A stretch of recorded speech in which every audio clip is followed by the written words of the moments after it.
my friends.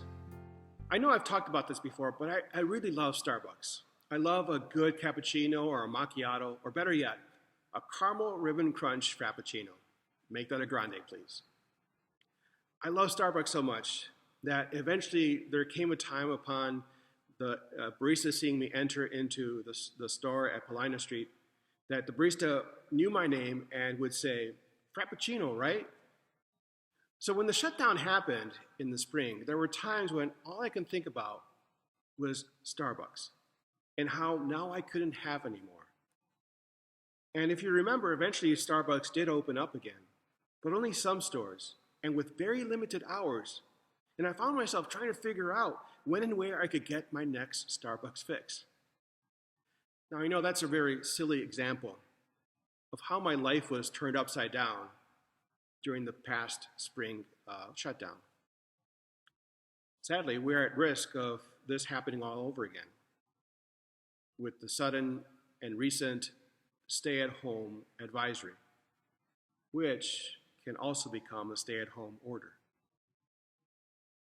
Thankfully, the parable in today's gospel can offer us a perspective on this. But first, we need to reimagine the relationship between the master and the servants. Our Western modern-day concepts of the master and servant relationship is one of subservience or even being adversarial. But something much more intriguing is happening here. We can see elements of trust and even mentorship in the relationship between the master and the servants. We see trust in the master taking leave and putting his servants in charge of his wealth. We can see mentorship in the fact that all three were schooled in what the master expected from them, as even the third servant says, Master, I knew you were a demanding person, harvesting where you did not plant and gathering where you did not scatter. Perhaps it would be helpful to us to look at the dynamic of this relationship to being more akin to a junior partnership. The servants were the junior partners in the master's enterprise.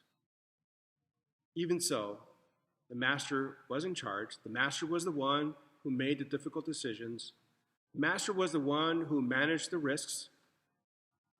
But the master also taught the servants all those skills. So that eventually the master went on a trip and was able to entrust his wealth to the three servants. This would not have been an easy prospect for the three. Up until that point, they did not have to bear the weight of the responsibilities that were the domain of the master. They did their part to support the master, but there's a huge difference between being the one in charge and being the one who follows orders. But when the master went away, he left everything in their hands. Suddenly, they not only had to do the heavy lifting, but they now also had to make the difficult decisions that could either make or break the master's business endeavors. In essence, their world was completely turned upside down. With the added responsibilities and the precarious nature of being in charge, they may have, at times, longingly wished for things to go back to normal. The first and the second servant resisted, for the most part, this wishful thinking, and instead took on the challenge and the new role with the confidence that the master had taught them well. In contrast, the third servant, although fully aware of what he should have done, instead bunkered down, hid the money for safekeeping, and ended up empty-handed upon the master's return. In the end, it was the first two servants who received the master's praise, precisely because they had learned the lessons well, and they knew how to act, and to act creatively and judiciously in the new situation they found themselves in. Recently, the COVID statistics for the state of Illinois have been rising to alarming rates. Besides the tragedy of the real people behind these numbers who have been infected, have been sick, or who have died, there is the added tragedy that come Monday, we will be entering into a stay-at-home advisory. And there's also the very real possibility that this advisory may eventually become a mandatory order. In any case, once again, we will be facing the very real loss to our way of life.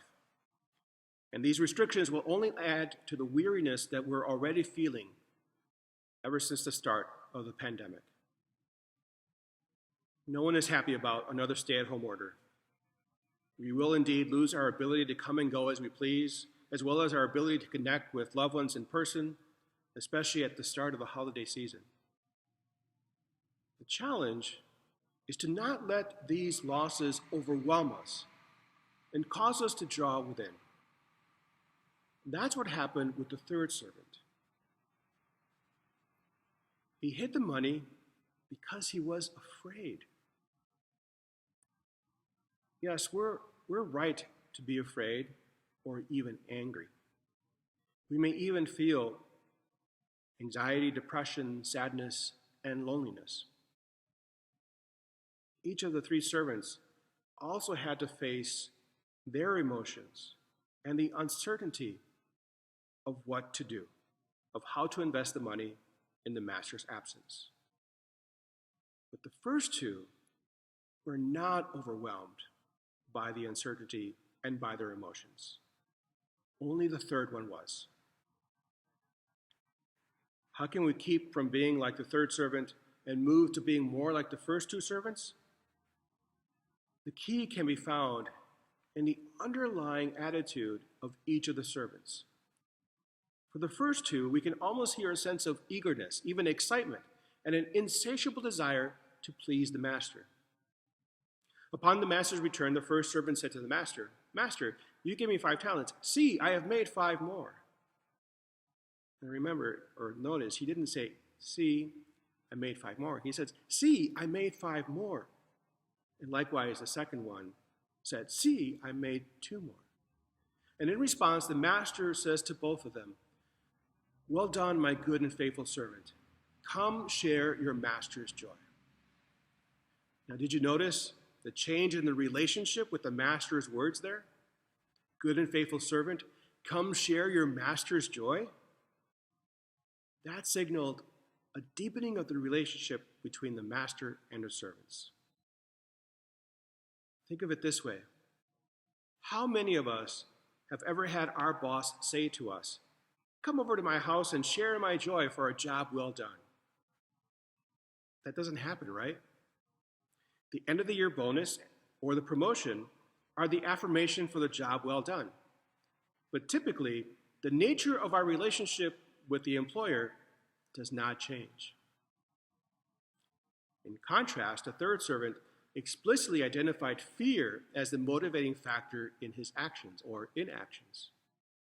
And sadly, that fear stifled all creativity and ultimately did not lead to a deepening of the relationship with the master, but rather it led to a worsening and even a termination of the relationship.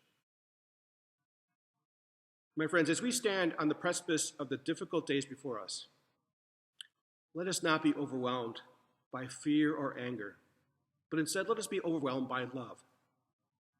Yes, we will miss our ability to move freely, but we will follow the way of the advisory, and we do it willingly because we are motivated by love. Love for our neighbor, our family, and friends.